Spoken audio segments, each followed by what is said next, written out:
Nia Ellis was out of time. Her mother's life hung in the balance, and $250,000 stood between her and hope. But when she walks into billionaire Grant Kensington's office with a desperate proposal, she never expects him to accept, or that the ruthless tycoon might just be the one who needs saving. Before we get into the story, comment below where in the world you are watching from today. The hospital corridor seemed endless as Nia Ellis rushed toward the intensive care unit. Her worn sneakers squeaked against the polished floor, and her heart pounded in her chest. Two nurses glanced up as she passed the station, their faces showing a mix of sympathy and concern. "How is she?" Nia asked, breathless from running all the way from the bus stop. Nurse Jenkins, a kind woman in her 50s who had been caring for Nia's mother for weeks, placed a gentle hand on her shoulder. "She's stable for now, honey. The doctor wants to talk to you, though." Nia's stomach dropped. She knew what that meant. More bad news.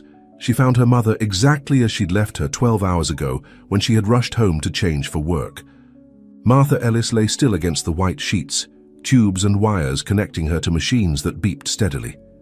At 53, Martha looked much older, her once vibrant face now gaunt and pale.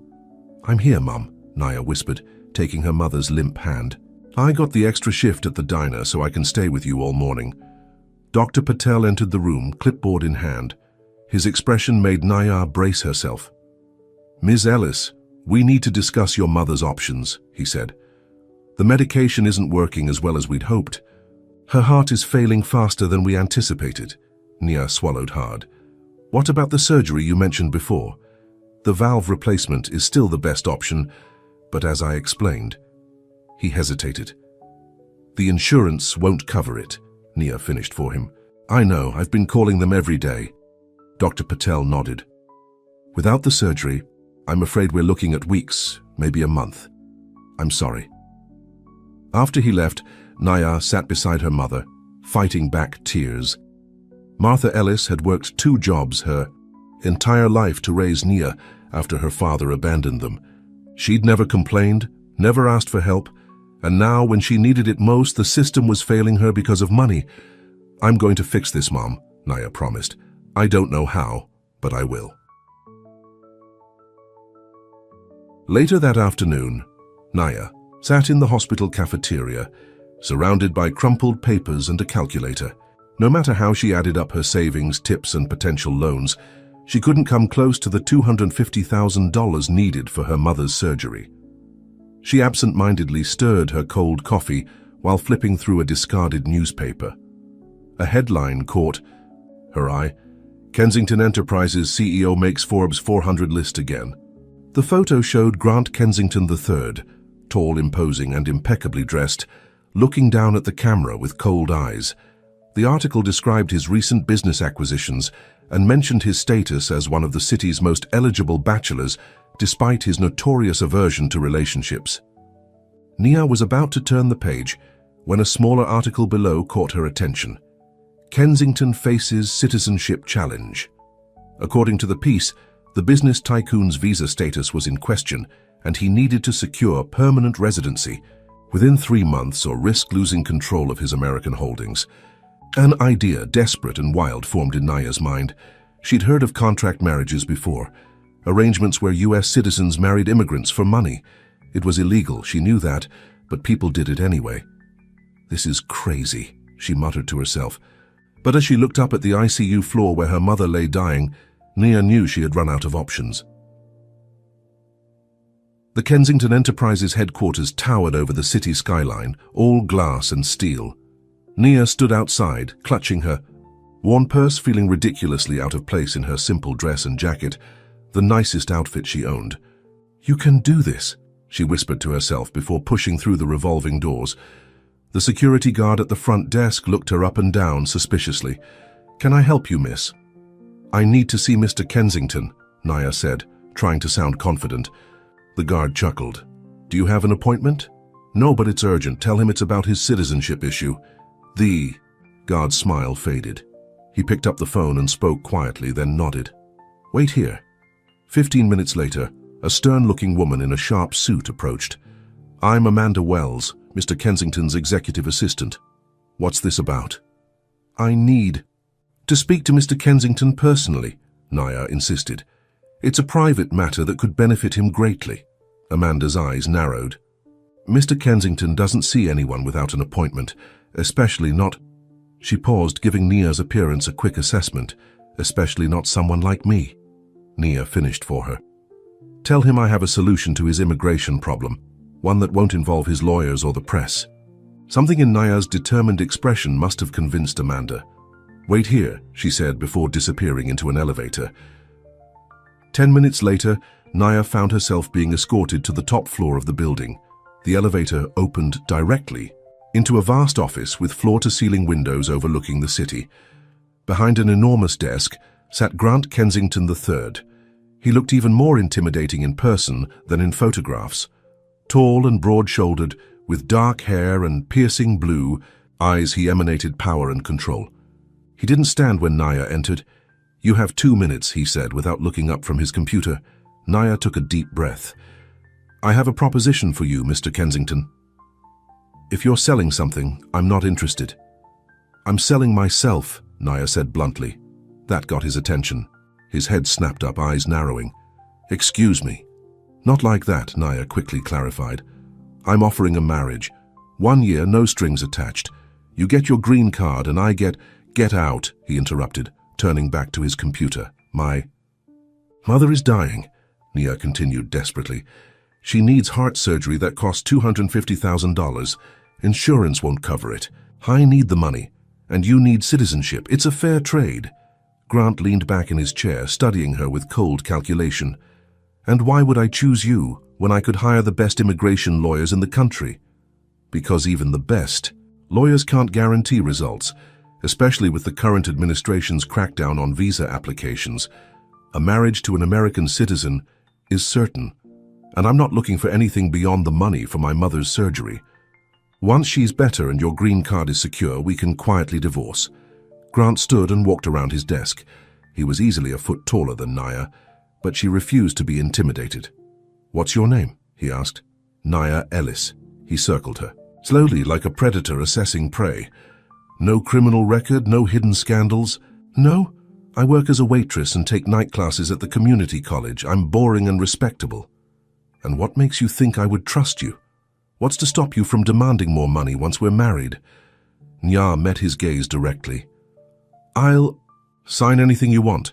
This isn't about getting rich or taking advantage. It's just about saving my mother. Something shifted in Grant's expression.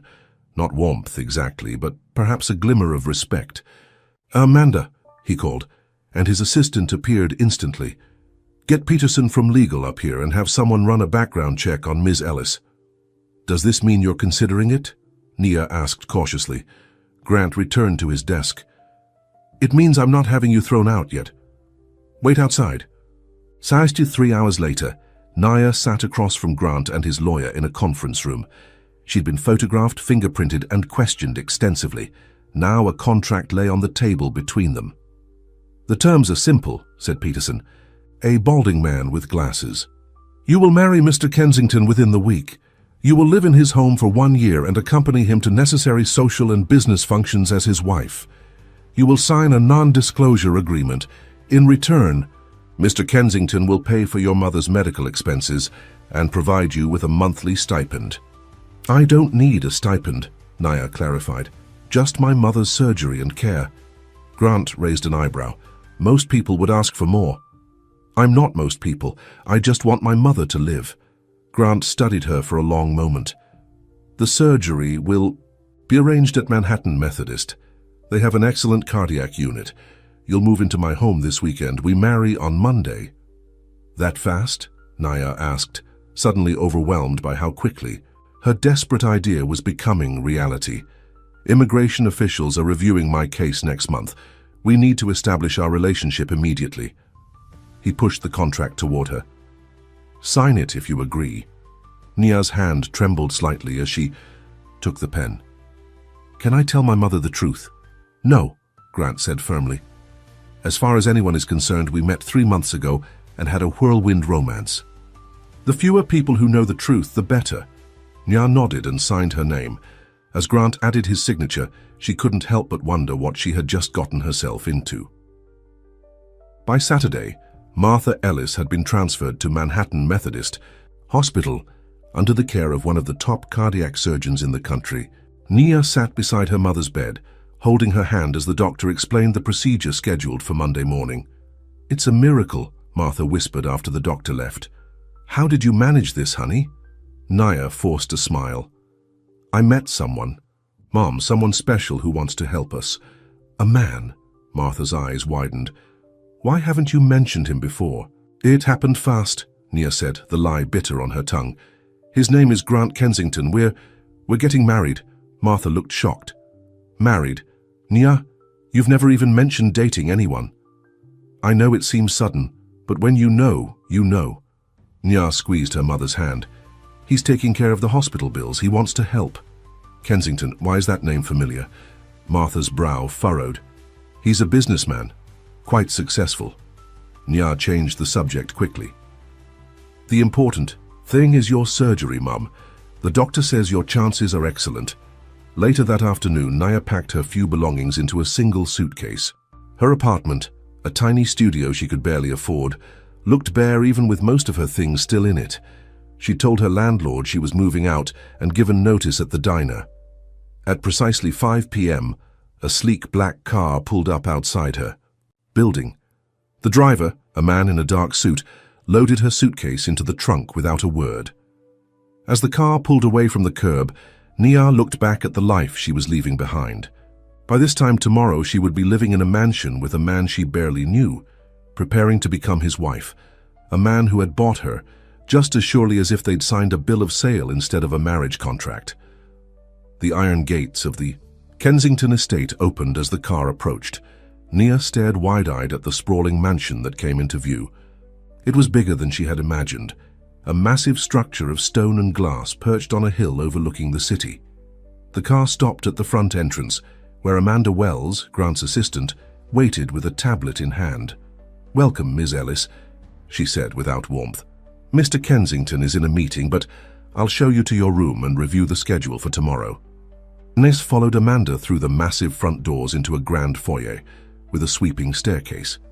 Everything looked expensive and untouchable, from the crystal chandelier to the marble floors. "This place is like a museum," Nia commented. "Kensington values order and perfection," Amanda replied. "Your room is this way." They climbed the stairs to the second floor, passing through corridors decorated with artwork that probably cost more than Nia would earn in 10 lifetimes. "This is your suite," Amanda said, opening double doors to reveal a sitting room larger than Nia's entire apartment. Beyond it was a bedroom with a 4-poster bed and floor-to-ceiling windows overlooking manicured gardens. "The bathroom is through there and the dressing room is on the left. Mr. Kensington had some appropriate clothes delivered for you." Amanda's tone made it clear what she thought of Nia's current wardrobe. "Appropriate for what?" "For being Mrs. Kensington, of course. Your marriage takes place tomorrow at 11 a.m. in Mr. Kensington's private office downtown. A judge will perform the ceremony with the minimum required witnesses. Afterward, you'll attend a lunch with some of Mr. Kensington's business associates." "So soon?" Nia hadn't expected to be thrust into the role immediately.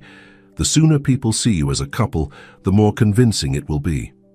Amanda handed her the tablet. "This is your schedule. Study it. You'll find information about Mr. Kensington's businesses, his associates, and his preferences. Memorize it all. His preferences, what he likes to eat, his daily routine, how he takes his coffee, details a wife would know. Immigration officials will check these things during interviews." Nia took the tablet, feeling overwhelmed. "When will I see him?" "Mr. Kensington will join you for dinner at 8 p.m. Be ready and dressed appropriately." With that, Amanda left, closing the doors behind her. Left alone, Nia wandered around the suite, touching the silk bedspread and staring at her reflection in the ornate mirror. She looked out of place, like a street cat that had wandered into her palace. In the dressing room, she found racks of clothes in her size. Dresses, suits, shoes, everything with designer labels still attached. The sight of so much excess when she'd spent her life scraping by made her uneasy. After showering in a bathroom larger than her kitchen, Nia chose the simplest outfit she could find, a navy blue dress with a modest neckline. As she dressed, she reminded herself why she was here. Her mother's surgery was scheduled for tomorrow morning, and that was all that mattered. Precisely at 8 p.m., Nia made her way downstairs, following a staff member's directions to the dining room. Grant was already seated at the head of a table long enough for 20 people. He didn't stand when she entered. "You're punctual." "Good," he said, barely looking up from his phone. "Thank you for the clothes," Nia said, taking the seat a butler pulled out for her, "though it seems excessive." "It's necessary. My wife can't look like she shops at discount stores." Nia bit back a retort. This was a business arrangement, she reminded herself. "I visited my mother today. Thank you for arranging her transfer and the surgery." Grant nodded curtly as servers brought in the first course, some kind of soup Nia didn't recognize. "We should discuss how this arrangement will work," he said after the servers departed. "In public, you will act as my devoted wife. You'll accompany me to business functions and charity events. You'll learn to conduct yourself appropriately in social situations." "I know how to behave in public," Nia said, bristling at his condescending tone. "In my circles? I doubt it." Grant took a sip of wine. "You'll also need to learn about my business interests for convincing conversation." "Amanda gave me a tablet full of information. I'll study it." "Good. At home, we'll maintain separate routines. Your suite is your domain. Mine is off limits unless I invite you. We'll share meals when necessary, especially if staff are present." Nia nodded, trying the soup. It was delicious, but she couldn't enjoy it under Grant's critical gaze. "What about your family?" she asked. "Won't they find this sudden marriage suspicious?" "My parents are dead. I have a younger sister, Victoria, who lives in Europe. She's used to my unexpected decisions." He studied Nia for a moment. "Tell me about yourself. The background check was thorough, but I prefer to hear it from you." Nia put down her spoon. "What do you want to know?" "Your education, your work history, your previous relationships, anything that might come up in conversation." "I graduated high school with honors but couldn't afford college right away. I've been taking night classes in business administration while working full-time at a diner. My father left when I was 7. It's been just my mother and me since then." She paused. "No serious relationships. I haven't had time for dating." Grant nodded, processing this information like he was reviewing a business proposal. "No skeletons in the closet? No ex-boyfriends who might show up with stories to sell?" "No. My life isn't that interesting. It's about to become interesting." Grant's phone buzzed and he checked it. "Tomorrow after the ceremony, we'll have lunch with Richard Carlyle and his wife. He's a key investor and sits on the board of Kensington Enterprises. They've been asking to meet my partner for months." "You've been telling people you're in a relationship?" "It seemed prudent given my immigration situation. I mentioned dating an American woman some time ago. Now we've simply accelerated the timeline." The rest of dinner passed in uncomfortable silence, broken only by Grant's occasional business calls. By the time dessert arrived, a delicate pastry Nia barely touched, she felt exhausted from the tension. "I should check on my mother," she said, standing. "Her surgery is early." "Tomorrow." Grant glanced at his watch. "The car will take you to the hospital at 7 a.m. Be back by 10:30 for the ceremony." "I want to be there when she wakes up from surgery." "That's not possible. We have the ceremony at 11 and lunch with the Carlyles at 1 p.m. "My mother's surgery is the whole reason I'm doing this," Nia said, her voice rising. "I need to be there." Grant's expression hardened. "The deal was that I pay for the surgery. I didn't agree to rearrange my schedule around it." Nia felt anger bubbling up. "You really are heartless, aren't you? It's just business to you. Everything and everyone is just a transaction." For a moment, something flashed in Grant's eyes, perhaps surprised that she dared speak to him this way. Then his face closed up again. "You're right. This is a transaction. I'm purchasing your presence and cooperation for 1 year. In exchange, your mother gets the best medical care money can buy. If that arrangement no longer suits you, say so now before we make it official." Nia knew she was trapped. She needed this deal more than he did. "It suits me," she said quietly, "but I want to see my mother tomorrow after the surgery." "It can be after your lunch." Grant considered this. "Fine, we'll visit the hospital together after meeting with the Carlyles. It will look appropriate, a devoted daughter introducing her new husband to her mother." Nia nodded, too tired to argue further. "Good night, Mr. Kensington. You should start calling me Grant," he said, as she turned to leave. Mrs. Kensington. The next morning passed in a blur. Naya spent an hour at the hospital before her mother was taken to surgery, promising to return later. The surgical team was confident, assuring her that Martha was in good hands. The wedding ceremony, if it could be called that, was cold and businesslike. In a private room at Kensington Enterprises, a judge performed the brief civil ceremony. Amanda and the company lawyer served as witnesses. Naya wore a simple white dress that had appeared in her closet overnight, while Grant wore his usual impeccable suit. When the judge pronounced them husband and wife, Grant placed a platinum ring on Naya's finger. It fit perfectly, making her wonder when he'd had time to determine her size. There was no kiss, no celebration.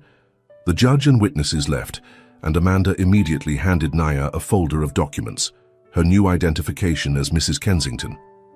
"Congratulations," Grant said dryly. "We have 30 minutes before we need to leave for lunch." Nya stared at the ring on her finger, feeling the weight of what she'd done. It doesn't feel real. It doesn't need to feel real.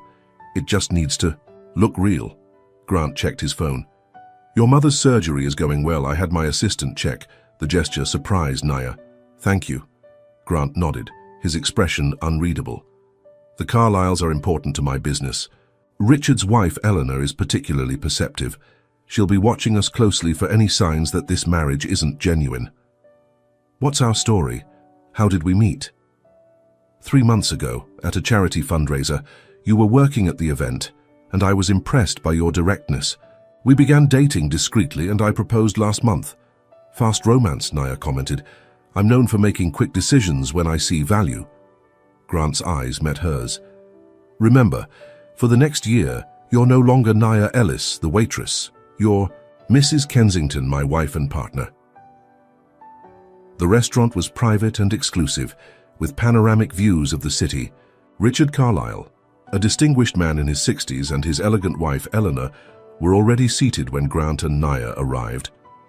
"Grant, finally we meet the woman who captured the uncapturable bachelor." Richard stood, shaking Grant's hand warmly before turning to Naya. "Mrs. Kensington, a pleasure." "Please call me Naya," she said, smiling despite her nerves. Eleanor Carlyle studied Naya with curious eyes.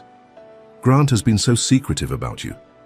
Tell us, my dear, how did you manage to snare our confirmed bachelor?" Before Nia could answer, Grant placed his hand over hers on the table. "Naya didn't give me much choice," he said, with unexpected warmth in his voice. "She's not easily intimidated." "That must be refreshing for you," Eleanor said with a knowing smile. "Most people either fear Grant or want something from him. I wanted nothing from him except honesty," Naya replied, surprised at how easily the words came, "and respect." Grant's hand tightened slightly over hers. "Which is precisely why I married her." Throughout lunch, Naya was amazed at Grant's transformation. The cold, detached businessman was gone, replaced by an attentive husband who seemed genuinely interested in her opinions. He asked about her community college studies, praising her ambition in front of the Carlyles. "Nia has a remarkable understanding of people," he told Richard when business came up. "She's already given me valuable perspective on the Westlake project." "Is that so?" Richard looked intrigued. "What perspective is that, Nia?" Caught off guard, Naya recalled something she'd read on the tablet. "The Westlake development impacts a working-class neighborhood. Grant mentioned the resistance from local businesses, and I suggested involving them in the planning process rather than simply buying them out." Grant nodded approvingly. "It's going to save us months of community pushback and bad press." By dessert, even Eleanor seemed convinced, leaning over to whisper to Naya, "I've known Grant for 15 years, and I've never seen him look at anyone the way he looks at you." Nia smiled, wondering what Eleanor would think if she knew the truth. As promised, Grant accompanied Naya to the hospital after lunch. Martha was still in recovery, but the surgeon reported that the operation had been a complete success. "She'll need to stay in the hospital for about a week, then several weeks of home care and rehabilitation," the doctor explained, "but her prognosis is excellent." Relief washed over Naya, bringing unexpected tears. "Thank you," she whispered. When the doctor left them alone in the waiting area, Grant handed Naya a tissue. "You've upheld your end of the bargain admirably today," he said. "The Carlyles were completely convinced." "You were." Naya hesitated, wiping her eyes. "Different with them. Almost human." A flicker of amusement crossed Grant's face. "I'm capable of charm when business requires it. Is that what I am? Business?" Grant considered her for a moment. "You're an investment in my future, and I always protect my investments." A nurse approached them. "Mrs. Ellis is awake now, you can see her briefly." Nia stood, then hesitated, looking at Grant. "Go ahead," he said. "I'll wait here." Martha looked pale but alert when Naya entered the recovery room. Her eyes widened at the sight of her daughter. "There's my girl," she said weakly. "The doctor says they fixed my heart good as new." "That's wonderful, Mom." Nia took her mother's hand, careful of the IV line. Martha's eyes fixed on the ring on Naya's finger. "So you really did it? You married that man?" "Yes. This morning." Nia forced a smile. "He's here, actually. Would you like to meet him?" Before Martha could answer, Grant appeared in the doorway, his tall frame filling the space. He approached the bed with unexpected gentleness. "Mrs. Ellis, I'm Grant Kensington. I want you to know that you have nothing to worry about. Your recovery and care are completely taken care of." Martha studied him with a mother's scrutinizing gaze. "My daughter says you two fell in love quickly." "When you know, you know," Grant replied smoothly, placing his hand on Naya's shoulder. The touch startled her, but she didn't pull away. "Take care of her," Martha said firmly, despite her weakened state. "Naya has spent her whole life taking care of others. It's about time someone looked after her." Grant's hand tightened slightly on Naya's shoulder. "I intend to." Outside in the hallway, after saying goodbye to Martha, Naya turned to Grant. "Thank you for coming in. That meant a lot to her." Grant nodded. "Your mother is a strong woman. I can see where you get it from." The unexpected compliment caught Naya off guard. Before she could respond, Grant's phone rang. He checked the screen and frowned. "I need to take this. The car will take you home whenever you're ready." He stepped away to answer the call, immediately transforming back into the cold businessman. Nia watched him walk away, realizing that she had just begun the strangest year of her life, pretending to be in love with a man who saw people as nothing more than entries in a ledger. Yet something about the way he had spoken to her mother made her wonder if there might be more to Grant Kensington than spreadsheets and profit margins. Only time would tell.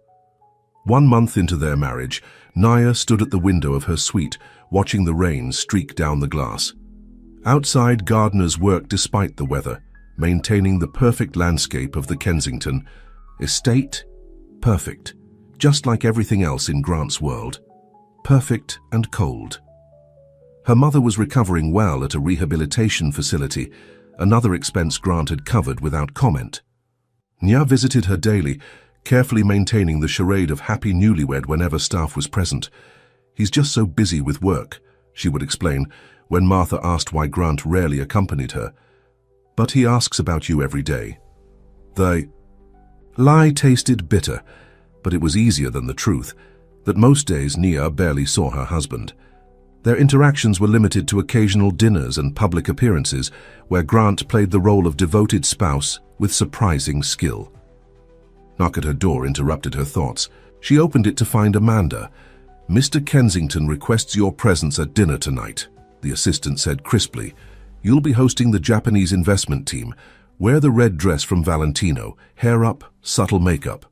Nia bit back a retort about being ordered around like staff. "What time?" 7:30. "Mr. Kensington suggests you review the file on Tanaka Industries before the dinner." Amanda handed her a tablet. "Also, immigration officials called. They've scheduled your first interview next week." This caught Naya's attention. "What kind of interview?" "Standard procedure for marriage-based green card applications. They'll question you both separately about your relationship. Be prepared." With that, Amanda left. Nia spent the afternoon studying the Tanaka file and the immigration questions Amanda had provided. By evening, she was dressed in the specified red gown, her dark hair swept into an elegant updo. When she descended the stairs, she found Grant waiting in the foyer. He wore a perfectly tailored black suit, his expression unreadable as always. but something in his eyes changed when he saw her. A brief flicker of appreciation. "You look appropriate," he said. "Such a charmer," Nia replied dryly. The corner of Grant's mouth twitched, almost a smile. "The Tanakas are traditional. They respect hierarchy and proper behavior. Follow my lead." "Don't I always?" Grant studied her for a moment. "Actually, no. You have a habit of speaking your mind, which is refreshing in private but can be problematic in business settings. I'll try to be a proper trophy wife tonight." "That's not what I want," Grant said, surprising her. "These men respect authenticity. Just be yourself, within reason." The dinner went better than Nia expected. The Japanese businessmen were formal but friendly, especially Mr. Tanaka himself, an older man with kind eyes. "Mrs. Kensington," he said during dessert, "your husband tells me you are studying business administration." "Yes, part-time," Nia replied. "I'm particularly interested in how businesses can balance profit with community impact." Tanaka nodded approvingly. "In Japan, we believe a business must serve society, not just shareholders. Your husband's new community development approach to the Westlake project reflects this philosophy." Nia glanced at Grant, surprised. "Yes, involving local businesses rather than displacing them. An idea I believe came from you," Tanaka said with a smile. Grant nodded. "My wife has valuable perspective I previously overlooked." After the guests departed, Nia helped the staff clear some dishes, ignoring their protests. When she returned to the dining room, she found Grant still seated, watching her with an odd expression. "Did I say something wrong?" she asked. "No. You were perfect." He paused. "Too perfect, perhaps." "Tanaka asked if you would consider joining our next meeting. He believes your fresh eyes would be valuable." Nia raised an eyebrow. "And you told him?" "That I would discuss it with you." Grant stood, adjusting his cuffs. "We have the immigration interview next week. We should prepare." Amanda gave me the questions. "Questions are the easy part. We need to appear as a genuine couple." He hesitated.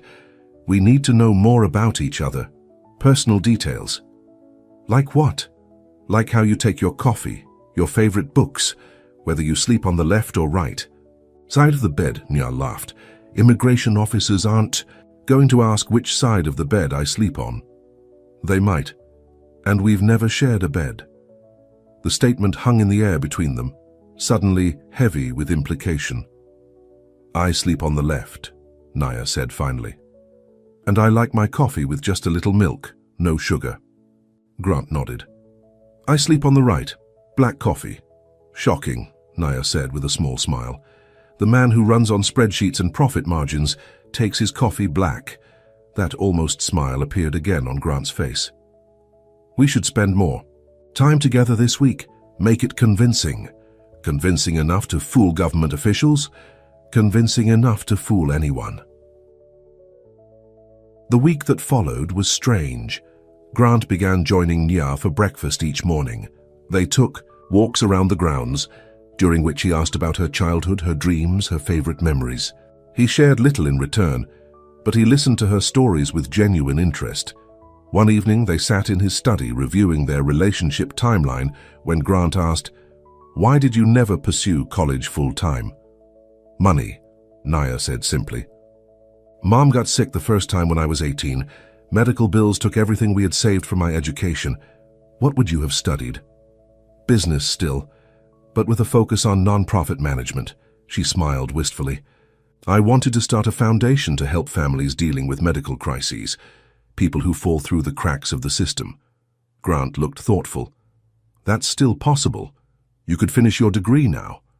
"Taking night classes while playing society wife?" "I don't think so." "Why not? You're clearly intelligent. It would be a waste not to pursue your education." Nia studied him, surprised by his interest. "Maybe after our arrangement ends. For now, I'm focused on helping my mother recover." Grant nodded, then hesitated before asking, "Would you like to visit her together tomorrow before the interview?" The request caught Nia off guard. "Why?" "Immigration officials often contact family members. Your mother should see us together, interacting like a normal couple." "Right, of course." Naya tried to hide her disappointment at the practical reason. That makes sense. Martha Ellis looked much better than she had a month ago.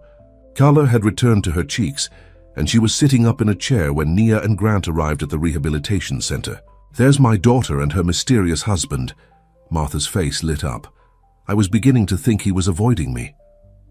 "Business has been demanding," Grant said smoothly, taking the chair next to Martha's. "But I wanted to see your progress for myself." "And check if I'm worth the investment?" Martha asked shrewdly. Grant looked startled, then laughed. An actual laugh that transformed his face completely. "I see where Naya gets her directness." "She's always been too honest for her own good," Martha agreed. "Never could tell a lie." Without blushing, she fixed her gaze on Grant. "So tell me, what made you fall for my daughter? And don't give me that love-at-first-sight nonsense." Nia tensed, but Grant seemed unfazed. "It wasn't first sight," he said. "It was first conversation. Nia challenged me in a way no one had in years. She didn't care about my money or my position. She just saw me." He glanced at Naya. "That's rare in my world." The sincerity in his voice was so convincing that even Naya almost believed him. Martha studied them both for a long moment, then nodded. "Well, she's always been a good judge of character. If she chose you, there must be something worthwhile beneath that fancy suit." Later, as they walked to the car, Nia said, "You're very good at this. For a moment, even I believed you were in love with me." Grant opened the car door for her. "That's the point, isn't it?"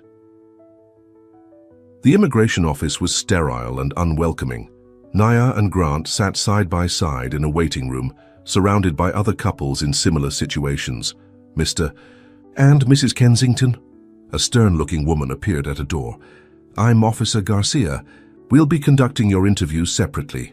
Mrs. Kensington, you'll come with me. Mr. Kensington, my colleague will be with you shortly." Nia followed Officer Garcia to a small office with a desk and 2 chairs.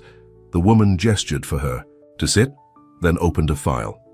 "This is a standard procedure for all marriage-based green card applications," she explained. "I'll ask you questions about your relationship. Your husband will be asked the same questions separately. Any significant discrepancies will raise concerns about the validity of your marriage." Nia nodded, trying to appear calm.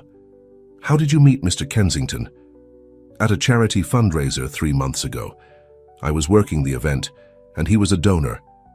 "And when did you start dating?" "That night. He asked for my number." The questions continued, basic at first, then increasingly detailed. Nia recited the practiced answers, adding small, unplanned details to make them more convincing. "What side of the bed does your husband sleep on?" "The right," Nia answered, remembering their conversation. "Does he have any birthmarks or scars?" Nia hesitated. She and Grant hadn't discussed this. "He has a small scar on his left shoulder, from a sailing accident when he was younger." The officer made a note, and Nia prayed she'd guessed correctly. "What does he usually eat for breakfast?" "Nothing, usually, just black coffee. He's not a morning person." "When did you know you wanted to marry him?" The question caught Nia off guard. They hadn't prepared for something so subjective. "It wasn't a specific moment," she said slowly. "It was more a gradual realization that I felt safe with him.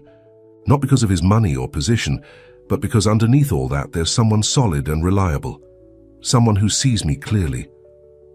She was surprised by how true the words felt. After 45 minutes, the interview concluded.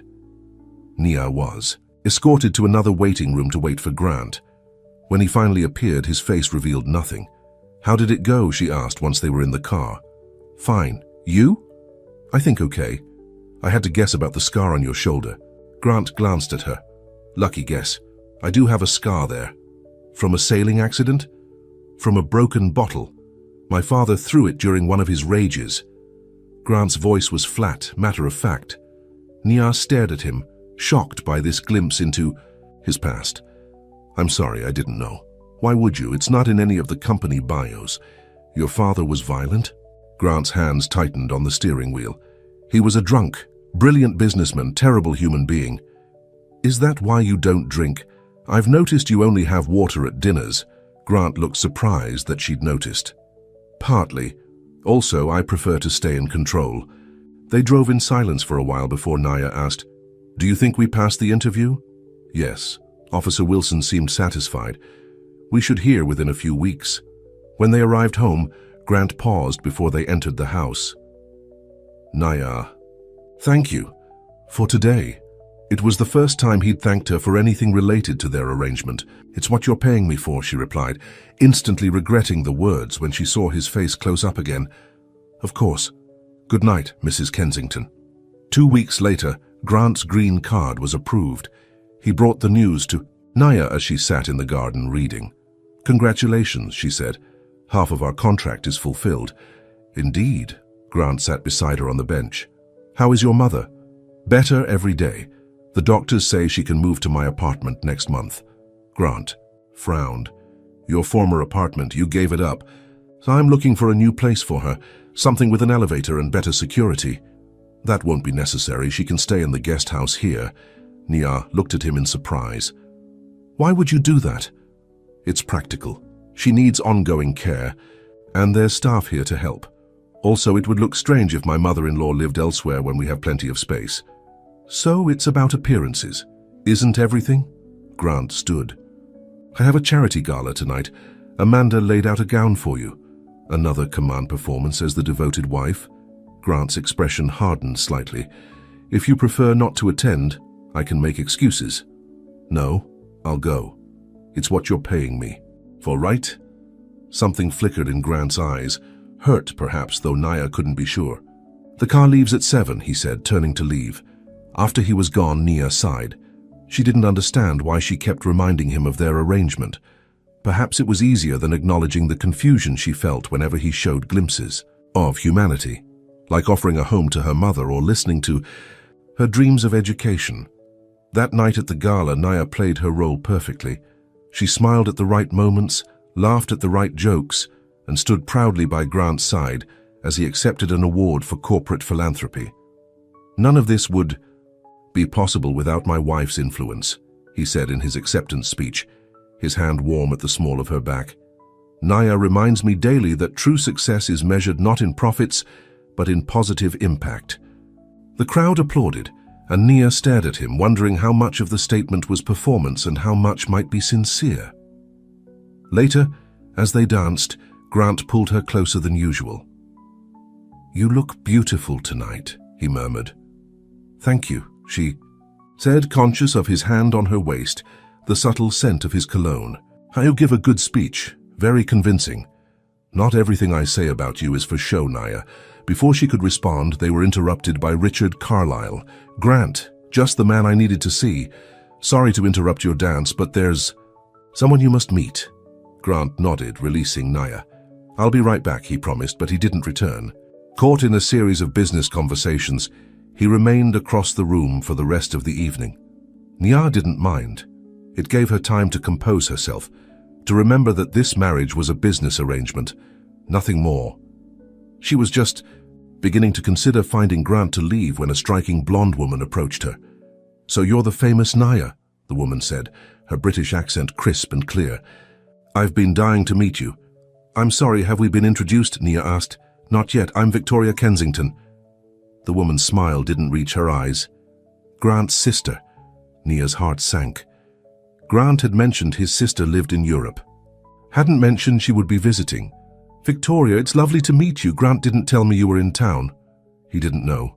"I wanted to surprise him." Victoria sipped her champagne. "And meet the woman who convinced my marriage-phobic brother to settle down after knowing her for, what was it? 3 months. Her tone made it clear she didn't believe the timeline. "Sometimes you just know," Nia said, repeating the line she and Grant had practiced. Victoria laughed. "Oh, darling. Grant doesn't do romance. He does strategy." She leaned closer. "So what's your angle? What made my brother decide he suddenly needed an American wife?" Before Nia could respond, Grant appeared at her side. "Victoria, this is unexpected." His voice was cool, his arm possessive around Nia's waist. "Hello, brother dear, I was just getting to know your bride." Victoria's smile was shark-like. "Quite the whirlwind romance, I hear." "We were just leaving," Grant said firmly. "Dinner. Tomorrow, we can catch up properly. I'll look forward to it. Victoria kissed his cheek, then whispered something in his ear that made his jaw tighten. In the car, Grant was silent, his expression dark. Your sister seems interesting, Nia ventured. Victoria thrives on drama. Ignore whatever she said. To you. She seems suspicious of our marriage. She's suspicious of everything. Grant sighed. She'll be staying for a week. We'll need to be convincing. More convincing than we've been so far. Grant looked at her directly. Yes, much more. Convincing. The intensity of his gaze sent an unexpected shiver through Nia. What does that mean exactly? It means Victoria will be watching us closely, looking for cracks. She has a talent for discovering secrets. His hand found hers in the darkness of the car. We'll need to appear truly intimate. The word hung between them, intimate, with all its implications. I see, Nia said, her mouth suddenly dry. Grant's thumb traced circles on the back of her hand. Can you do that, Nia? Can you make everyone, including my sister, believe that what's between us is real? In that moment, with his touch sending warmth up her arm and his eyes holding hers, Nia wasn't sure what was real anymore. Yes, she whispered. I can do that. What she didn't say, what she hardly dared admit to herself, was that she was no longer entirely sure she would be acting. Victoria Kensington's presence transformed the mansion.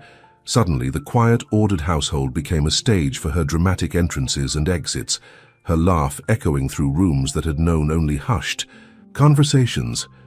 This place is exactly as gloomy as I remember, Victoria declared over breakfast on her first morning.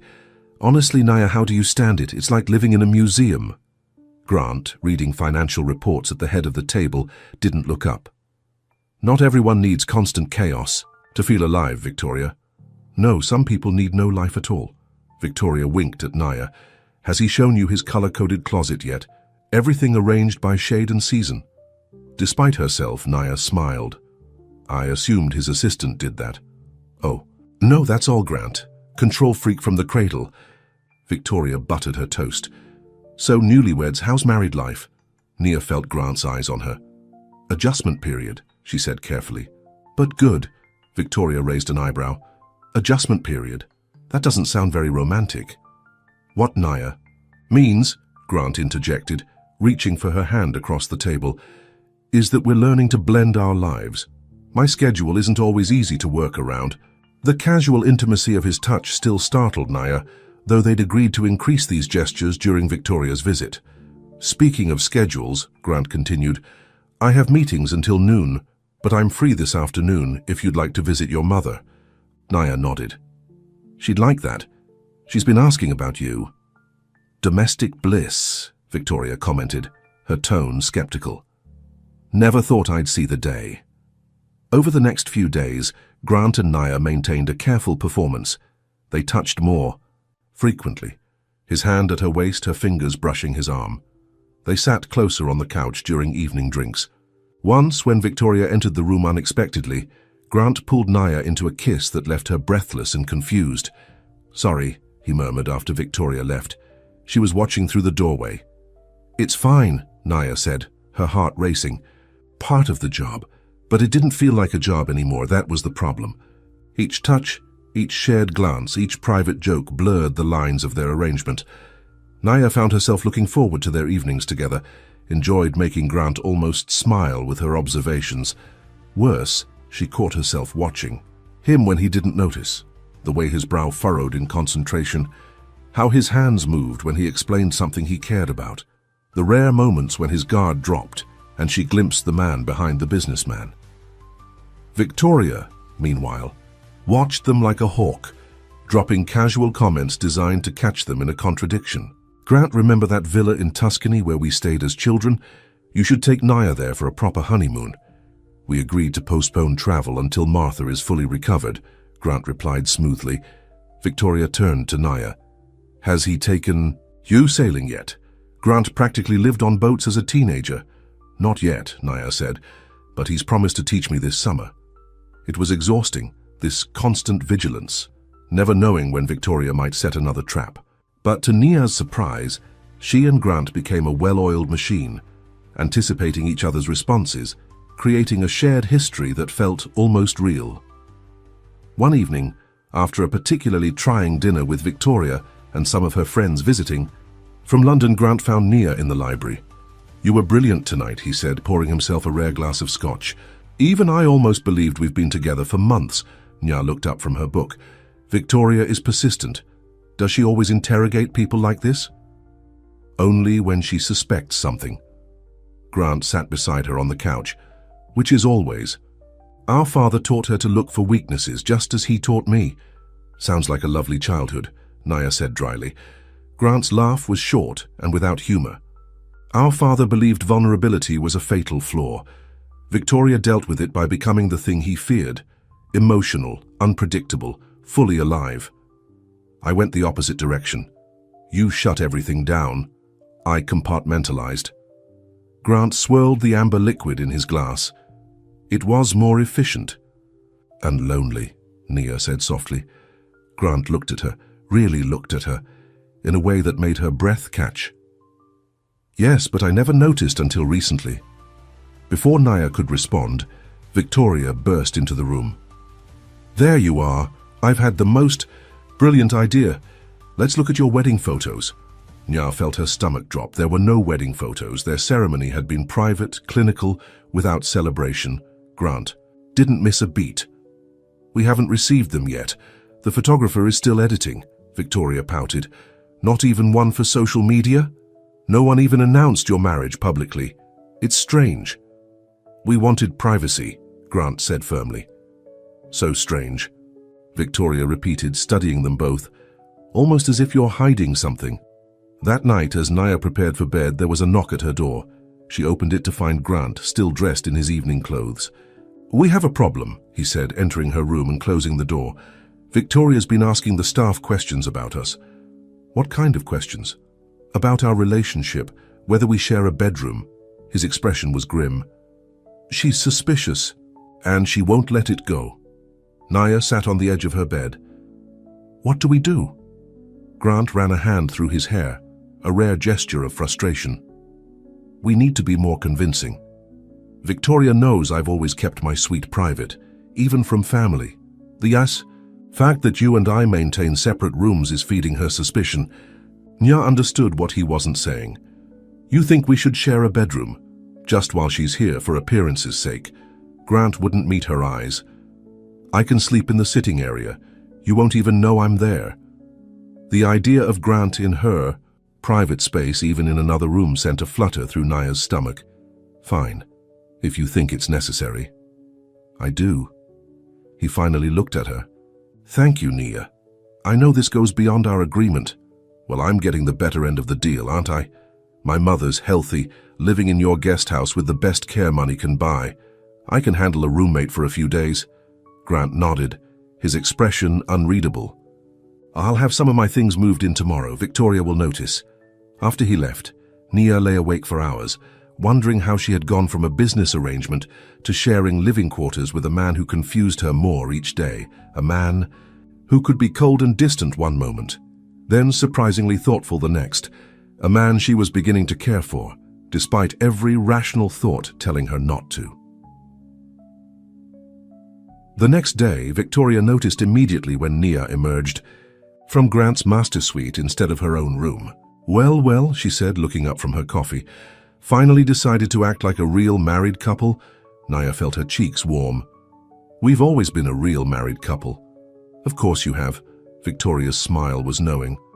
"I just find it interesting that after my arrival, suddenly you're sharing my brother's sacred private space, a place where even I wasn't welcome as a child." "People change, Victoria," Grant said, appearing behind Nia and placing a kiss on the top of her head. "Marriage changes priorities." Victoria watched them over the rim of her coffee cup. Apparently. That evening, when they retired to Grant's suite, the awkwardness was palpable. His living space was immaculate, minimalist but luxurious, with a massive bed dominating the bedroom. "I'll sleep on the couch in the sitting room," Grant said, gathering a pillow and blanket. "Don't be ridiculous, that couch is too small for you." Nia gestured to the king-sized bed. That thing could fit 4 people without them touching. We can share. Are you sure? We're adults, Grant, and technically we are married. In bed that night, with Grant a careful distance away on his side, Naya stared at the ceiling. Can I ask you something? His voice was deep in the darkness. Why did you really agree to our arrangement? Someone in your position could have hired the best immigration lawyers, found other solutions. The silence stretched so long she thought he might not answer. Efficiency, he said finally. A marriage was the fastest, most certain path. And when you walked into my office with your proposition, the timing was perfect. That's it, just convenience. Grant turned to face her, though she could barely make out his features in the dim light. Not entirely. There was something about you, your determination, your willingness to do anything for someone you loved. It was admirable. You mean it was useful? Both. He hesitated. Why are you asking? Nia sighed. I don't know. Sometimes I just wonder if any of this is real. The way you look at me in public, the things you say. You're very convincing. So, are you? But I'm not acting anymore, Nia said, the confession slipping out before she could stop it. That's what scares me. She felt Grant go still beside her. Nia, forget I said anything, she interrupted quickly. We should get some sleep. But sleep eluded her, even after Grant's breathing deepened. She had revealed, too, much crossed a line in their carefully constructed arrangement. How could she face him in the morning, knowing she had admitted developing real feelings in what was supposed to be a business transaction? So it seems the next day Grant was gone before Nia woke, leaving a note about early meetings. Relieved for the reprieve, she spent the morning with her mother at the guest house. You seem troubled, Martha observed as they sat in the garden. Her recovery was remarkable. She grew stronger each day. I'm fine, Mum, just tired. Martha fixed her with a knowing look. Is it Grant? Have you two had a disagreement? No, nothing like that. Nia sighed. It's complicated. Marriage usually is. Martha patted her hand. But I've seen the way he looks at you when he thinks no one's watching. Whatever the problem is, you can work it out. What do you mean the way he looks at me? Martha smiled. Like you're a puzzle he can't solve. Like you fascinate him. Nia shook her head. You're imagining things. Am I? He's different around you. Less rigid, more human. Martha squeezed her daughter's hand. I may be old, but I know what love looks like when it's just beginning. Love. The word echoed in Nia's mind as she walked back to the main house. Was it possible that what she felt wasn't one-sided? That beneath Grant's controlled exterior, he might be experiencing the same confusion. She found Victoria in the main living room, surrounded by shopping bags. There you are, Victoria exclaimed. I've been having the most marvelous day spending. My brother's money. Care to see what I bought? Maybe later. Have you seen Grant?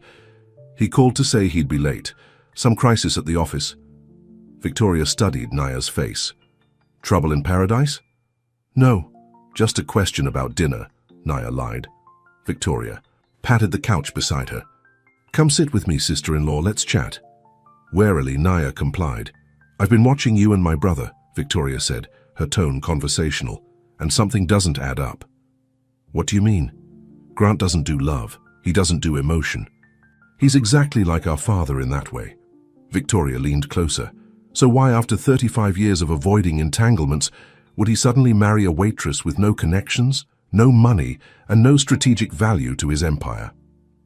Kanyaf kept her expression neutral. Maybe he just fell in love. Victoria laughed. Please, my brother hasn't loved anyone since our mother died. He wouldn't recognize the emotion if it bit him. She tapped her manicured nails against a crystal glass. No, there's something else going on, and I intend to find out what it is. Why do you care so much? Because Kensington Enterprises is half mine, even if Grant likes to pretend otherwise. And I need to protect my interests. Victoria's smile turned predatory. Whatever game you're playing, whatever angle you're working, I will figure it out. There's no game, Victoria. I married Grant because I love him. The words felt true as Nia said them, startling her. "We'll see about that," Victoria replied. "Everyone has secrets, Naya, and secrets always come out eventually." That night, Naya waited up for Grant, determined to clear the air between them. But when he finally returned after midnight, his expression was closed, distant. "Is everything okay?" she asked as he loosened his tie. "Fine, just business." He wouldn't meet her eyes. "Victoria giving you trouble?" "She suspects something. She practically accused me of having an ulterior motive." Grant sighed. "Ignore her. She leaves in 2 days. She mentioned that half of Kensington Enterprises is hers." That got his attention. "What else did she say?" "That she needs to protect her interests." "Grant, what's going on?" He sat heavily on the edge of the bed. "My father left the company equally to Victoria and me, but with a condition. Control would go to whichever of us married and produced an heir first." Naya stared at him. "What? Why?" "My father believed family was the foundation of legacy. He wanted to ensure the Kensington line continued." Grant's laugh was bitter. "Ironic, considering what a terrible father he was. So, your marriage to me gives me controlling interest in the company, yes, at least temporarily." The revelation hit Naya like a physical blow. "That's why you agreed to our arrangement, not just for the green card, but to secure your company." She felt sick. "And you didn't think to mention this? It wasn't relevant to our agreement." "Wasn't relevant?" Naya's voice rose. "You're using me as a pawn in a game with your sister, and you didn't think that was relevant?" "I'm not using you," Grant said, standing. "Our arrangement is exactly as we agreed. A marriage of convenience that benefits us both. Except you failed to mention all the ways it benefits you." Naya grabbed her robe. "I need some air." "Naya, wait." But she was already out the door, hurrying down the corridor toward the garden. Outside, the night air was cool against her. Heated skin. She paced the stone path, trying to sort through her emotions. She felt betrayed, used. Yet beneath the anger was something else. Hurt. Hurt because she had begun to believe there might be something real developing between them. Hurt because she had allowed herself to care for a man who saw her as nothing more than a business opportunity. The sound of footsteps made her turn. Grant stood a few feet away, his face half in shadow. "I should have told you," he said quietly. "Yes, you should have. When you proposed our arrangement, I saw a solution to multiple problems. It was efficient." "Efficient," Nia repeated. "Is that all you care about? Efficiency and control and profit margins?" "It's all I've known how to care about." Grant took a step toward her. "Until recently." "What does that mean?" "It means I don't know what's happening to me." Another step closer. "It means I find myself thinking about you when I should be focusing on work. It means I look forward to coming home for the first time in my adult life." Nia's heart pounded. "Those are just words, Grant. I know. I'm not good at this, at feelings, at vulnerability. My father made sure of that." He was close enough now that she could see the conflict in his eyes. "But something's changed, Naya. You've changed me. How do I know this isn't just another performance, another strategy?" Grant reached for her hand, holding it gently. "Because I'm terrified right now. And Grant Kensington doesn't do fear. Despite herself." Nia smiled. "You're talking about yourself in the third person. See? Completely out of character." His thumb traced circles on her palm. "Our arrangement was supposed to be simple, clinical. I didn't expect to care for you. I didn't expect to want more than a business transaction." "What do you want, Grant?" "I want it to be real." His voice was barely audible. "All of it. The way I look at you, the things I say about you. I want it to be real." Nia studied his face, looking for signs of deception, but saw only vulnerability and hope. "I need time," she said finally. "This is a lot to process." Grant nodded, releasing her. "And I understand. For what it's worth, I'm sorry I didn't tell you everything from the beginning." As she watched him walk back to the house, Naya realized that somewhere along the way, the man she had agreed to marry for money had become someone entirely different. Someone capable of change, of growth, of feeling. Someone she could love if she dared to risk her heart again. The next morning, Naya woke to an empty bed and voices downstairs. Following the sound, she found Grant and Victoria in a heated argument in the study. "You can't be serious," Victoria was saying, "after everything he did to us." "It's a good business decision," Grant replied firmly, "and it's already done." Victoria noticed Naya in the doorway first. "Ah, the blushing bride. Did you know your husband just gave away half his fortune?" Naya looked at Grant questioningly. "Not half," he corrected. 20%. "And not gave away, invested." "In what?" Naya asked. Grant hesitated. "In a new foundation, the Martha Ellis Foundation for Medical Crisis Support." Naya stared at him, stunned. "What? You mentioned wanting to help families dealing with medical crises. The foundation will provide financial assistance, housing, and support services." Grant handed her a folder. "The paperwork was finalized this morning. You're the executive director if you want the position." Victoria threw up her hands. "This is what I'm talking about. The grant. Kano would never do something so sentimental. What is happening to you?" Grant's eyes never left Naya's. "I'm changing, Victoria. People do that sometimes." "People? Yes. Not you." Victoria grabbed her purse. "I'm cutting my visit short. Call me when you've come to your senses." She stormed out, leaving them alone. Nya opened the folder with trembling hands. Inside were legal documents establishing the foundation with an initial endowment of $50 million. "Why?" she whispered. "Because you were right," Grant said simply. "About everything, about balance between profit and impact, about what matters." He took a deep breath. "And because I love you, Naya, not as part of our arrangement, not for appearances. I love who you are and how you've changed me." Naya closed the folder. "And the foundation? Is that to convince me? To buy my forgiveness?" "No, it's because it's the right thing to do. Because you had a dream and I have the means to make it reality." Grant stepped closer. "Whether you can forgive me or not, whether you can ever feel for me what I feel for you, the foundation is yours. No strings attached." Nya studied his face, looking for the calculating businessman she had first met. Instead, she saw only sincerity and vulnerability. "Our contract was for 1 year," she said slowly. "I know. But contracts can be renegotiated." Hope flickered in Grant's eyes. "What terms would you propose?" "No more secrets, no more separate lives under one roof, a real partnership, in every way." Nya took his hand. "And maybe no time limit." "Are you saying—" "I'm saying I love you too, you impossible man." Nya smiled through sudden tears. "I tried not to. I told myself it was just part of the act. But somewhere along the way it became real for me too." Grant pulled her into his arms, holding her as if she might disappear. "I don't deserve this chance." "Probably not," Naya agreed, making him laugh. "But you're getting it anyway." When he kissed her, it wasn't for show, wasn't part of their performance. It was real, tender and passionate and full of promise. "What happens now?" Nia asked when they finally parted. "Now?" Grant smiled, a full, genuine smile that transformed his face. "Now we begin again, not as a business arrangement, but as a real marriage, if that's what you want." "It is," Naya said, realizing it was true. "But there's something else I want too." "Name it." "I want to finish my degree, run the foundation, make a difference." Grant nodded. "Done. Anything else?" Naya smiled, tracing the line of his jaw with her finger. "I want you to be happy, Grant Kensington, really, truly happy." "I already am," he said, pulling her close again. "For the first time in my life, I already am."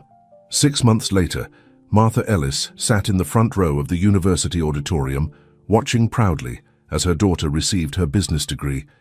Beside her sat Grant, who cheered the loudest when Naya's name was called.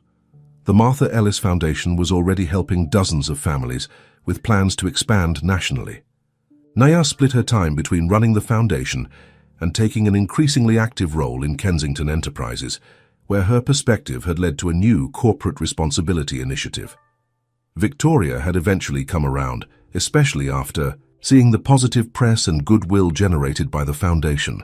She visited occasionally, bringing chaos and laughter to the once quiet mansion that now felt like a real home. As for Grant and Naya, their arrangement had evolved into something neither could have imagined that day in his office. a true partnership. Based on respect, trust, and love that grew stronger each day, what had begun as a transaction had become a transformation. Grant had learned that vulnerability wasn't weakness, but strength. Nya had discovered that sometimes the most unexpected choices lead to the greatest happiness.